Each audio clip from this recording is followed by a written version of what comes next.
Civil line भागातील स्वाती बंगला जो ब्रिटिश काळात बनलेला आहे तो सध्या आता पत्रकार क्लब ऑफ नागपूर या नावाने वापरले जात आहे।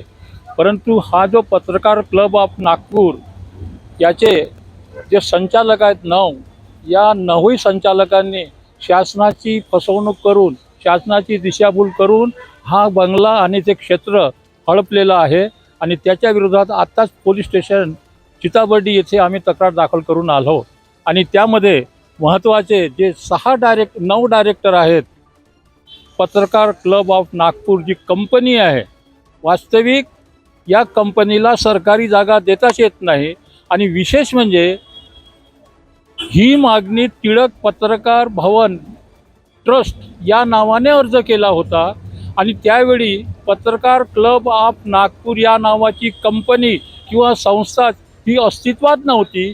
तरी पण शासनाच्या अधिकाऱ्यांना सार्वजनिक बांधकाम विभागाच्या अधिकाऱ्यांना हाताशी धरून यांनी तो स्वाती बंगला आणि ते क्षेत्र हडपलेलं आहे आणि म्हणून त्या संचालकाला 9 संचालकांना आम्ही त्यावर कारवाई करा म्हणून आत्ताच बर्डी पोलीस स्टेशनला दाखल करून आलो तक्रार आणि ते महत्त्वाचे 9 डायरेक्टर आहेत श्री प्रदीप मैत्र, संजय तिवारी, जोसेफ राव, राहुल पांडे, सरिता कौशिक, रामू भागवत, ब्रह्माशंकर त्रिपाठी, शिरीष बोरकर आणि नितीन तोटेवार या 9 लोकांच्या विरोधात आणि त्यांना ज्यांनी सहकार्य केलं असेल त्यांच्यावरही कारवाई करा अशी मागणी केलेली आहे।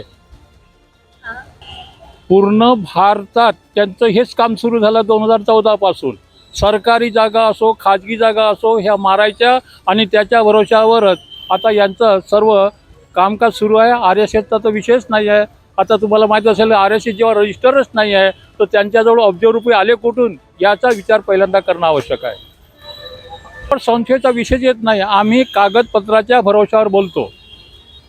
आमच्याजवळ जे कागदपत्र उपलब्ध आहेत PWDची जागा हे प्रायव्हेट कंपनीला दिली कशी हा आमचा पहिला मुद्दा आहे। ज्यांनी मागणीच केली नव्हती